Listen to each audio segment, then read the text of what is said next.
Hello student, कैसे हैं आप लोग? अच्छे हैं? ओके। चलिए, मैं आज आपको एक नया टॉपिक लेके आया हूँ जो विलयन की सांद्रता से रिलेटेड है।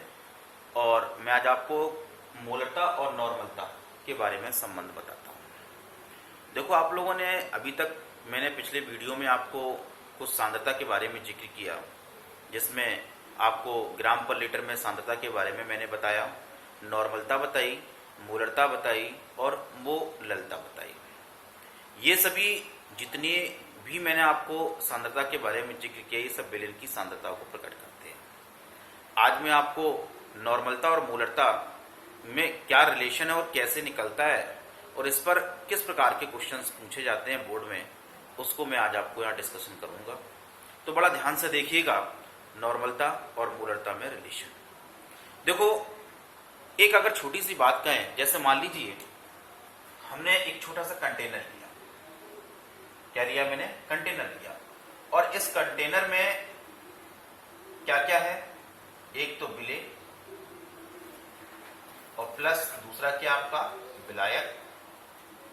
इन दोनों से मिलकर क्या बना हमारा? विलयन। और देखो, मैंने आपको यह भी बताया था कि जितनी भी सांद्रताएं होती हैं ये सब डिपेंड किस पर करती हैं? विलय की मात्रा पर डिपेंड करती हैं। और विलय की मात्रा को हम जिस फॉर्म में यूज करते हैं वही उस विलयन की क्या कहलाती है? सांद्रता कहलाती है। तो आज मैं रिलेशन जो आपको बता रहा हूं, बड़ा ध्यान से समझना मेरी बात को। देखो, आप लोगों ने पढ़ा है कि जो नॉर्मलता होती है, नॉर्मलता आप लोगों ने फॉर्मूला पढ़ा है, विलय पदार्थ का भार किस में लेते हैं हम लोग? ग्राम में। और बटे यहां पर हम लोग क्या लिखते हैं? तुल्यांकी भार, और गुणे में क्या लगा देते हैं? आयतन लीटर। बोलो, लेते हैं। इसी प्रकार अगर हम लोग यहां पर मोलरता लिखते हैं तो देखो, मोलरता का फॉर्मूला आप लोगों ने क्या पढ़ा है? विलय पदार्थ का भार किस में लेते हैं हम लोग? ग्राम में। और बटे में क्या लगा देते हैं? अणुभार, और गुणे क्या लिखते हैं यहां पर हम लोग? आयतन लीटर में। अब जरा ध्यान से देखो, ये नॉर्मलता और ये मोलरता। पिछले वीडियो में मैंने आपको डिस्कशन किया है कि नॉर्मलता क्या होती है और मोलरता क्या होती है। तो अब इन दोनों में रिलेशन हम लोग कैसे ज्ञात करते हैं? बस आप जरा देखो ध्यान से, फर्क सिर्फ इतना है, आपने देखा विलय पदार्थ का भार ग्राम में नॉर्मलता में भी है और विलय पदार्थ का भार ग्राम में मोलरता में भी है। बस फर्क क्या है? यहां तुल्यांकी भार, तो यहां पर क्या है? अणुभार। आयतन दोनों में कैसा है? समान है। तो सिर्फ यही तो फर्क आ रहा है कि तुल्यांकी भार अणुभार। क्यों आ रहा है? क्योंकि विलय पदार्थ का भार बटे तुल्यांकी भार, ये तुल्यांक संख्या के रूप में होगी विलय की मात्रा। और विलय पदार्थ का भार ग्राम में बटे द्रव्यमान या अणुभार हम लोग बोल सकते हैं, तो ये आपका मोल हो गया। तो फर्क इतनी तो है। आयतन दोनों में कैसा है? समान है। जो विलयन मैंने लिया है, ये विलयन पूरा कितने लीटर का है? 1 लीटर का है। कितने लीटर का है? 1 लीटर का है। तो जब दोनों के आयतन समान है तो दोनों में आयतन हम लोग निकाल लें। तो भाई, जब दोनों के आयतन को हम लोग निकालेंगे तो यहां पर देखिएगा, अगर हम इसमें देखें तो आयतन लीटर में बराबर क्या होगा? नॉर्मलता, या हम लोग इस तरीके से निकाल सकते हैं, आयतन लीटर में बराबर विलय पदार्थ का भार किस में ले लेंगे हम लोग? ग्राम में। और बटे में यहां पर हम लोग क्या लिखेंगे? तुल्यांकी भार, और गुणे यहां पर क्या लिख देंगे? नॉर्मलता। बोलो, लिखेंगे ना? फिर दोबारा सुन लो, आयतन लीटर में विलय पदार्थ का भार ग्राम में बटे तुल्यांकी भार गुणे नॉर्मलता।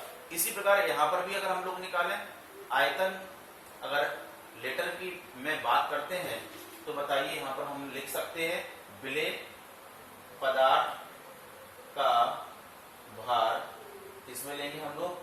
ग्राम में। और बटे में क्या लगा देंगे यहां पर? ये यहां पर हम लोग लिखेंगे अणुभार, और गुणे में क्या लिख देंगे? मोलरता। अब आप देखो जरा ध्यान से, दोनों के आयतन समान हैं। तो जब दोनों के आयतन समान है तो इसका मतलब क्या हुआ कि दोनों इक्वेशंस को आपस में हम क्या कर दें? इक्वल कर दें। और जैसे ही दोनों के इक्वेशंस को जब इक्वल करेंगे तो आप देखेंगे जरा ध्यान से, यहां पर क्या आएगा, विलेय पदार्थ का भार किसमें हम लोग लेंगे, ग्राम में, और बटे में क्या लगा देंगे यहां पर, ये तुल्यांकी भार, और गुणे में क्या लिख देंगे, नॉर्मलता। क्या लिखेंगे यहां पर हम लोग, नॉर्मलता। इसी प्रकार इसमें जब हम लोग लिखेंगे तो क्या लिखेंगे, विलेय पदार्थ का जो भार है वो भी किस में लेंगे हम लोग, ग्राम में, और बटे में क्या लिखेंगे यहाँ पर, ये अणुभार, और यहाँ पर हम लोग क्या लिखेंगे, मोलरता। क्या लिखेंगे यहाँ पर, ये मोलरता। अब जरा देखो ध्यान से, दोनों के आयतन समान थे, इसलिए दोनों इक्वेशंस को जब मैंने बराबर किया तो देखो इससे ये कैंसिल हो गया, बोलो हुआ। तो अब क्रॉस मल्टीप्लिकेशन जब करेंगे तो देखो हमारे सामने क्या निकलेगा, मोलरता गुणे अणुभार, मोलरता गुणे अणुभार बराबर देखो क्या निकला, नॉर्मलता गुणे तुल्यांकी भार। देखिए ये रिलेशन जो निकला है, मोलरता गुणे अणुभार बराबर नॉर्मलता गुणे तुल्यांकी भार, ये मोलरता और नॉर्मलता ये दोनों के रिलेशन को क्या करता है, रिप्रेजेंट करता है। अब देखो इसी पर छोटा सा मैं एग्जांपल आपको समझाता हूं, इस एग्जांपल को बड़ा ध्यान से समझना। जैसे मैंने कहा 0.3 m, m का मतलब यहां मोलरता, H2SO4, H2SO4 की क्या निकालनी है, नॉर्मलता। नॉर्मलता ज्ञात करो, नॉर्मलता ज्ञात करो। अगर हम यहां पर H2SO4 के स्थान पर यहां पर हम H3PO4 भी ले सकते हैं, H3PO4 जैसे ऑर्थोफॉस्फोरिक एसिड बोलते हैं। अब H3PO4 की नॉर्मलता निकालनी है, मोलरता दे रखी है, तो रिलेशन हमारे पास है। तो इससे पहले देखो जरा ध्यान से, यहाँ पर H3PO4 की मोलरता कितनी है, मोलरता हमको कितनी दे रखी है, 0.3।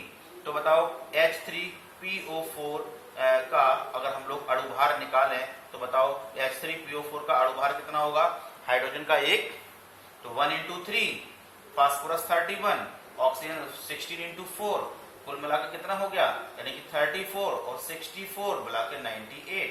बोलो हुआ कि नहीं हुआ। अब अणुभारी पता, अब हमें इसका तुल्यांकी भार भी निकालना है। तो भाई यहाँ पर H3PO4 का अगर हम तुल्यांकी भार लिखेंगे तो बताइए 98 डिवाइड बाई 3, क्योंकि इसमें 3 H निकलना है, इसे 3 से डिवाइड करेंगे। इसलिए अब देखिए यहाँ पर जब लोग फॉर्मूला का यूज करेंगे तो मोलरता हमें कितनी दे रखी है, 0.3 इंटू अणुभार 98 इक्वल टू नॉर्मलता निकालनी है, और तुल्यांकी भार कितना 98/3, इससे ये कैंसिल हुआ। तो बताओ नॉर्मलता हमारी कितनी आ गई, 0.9।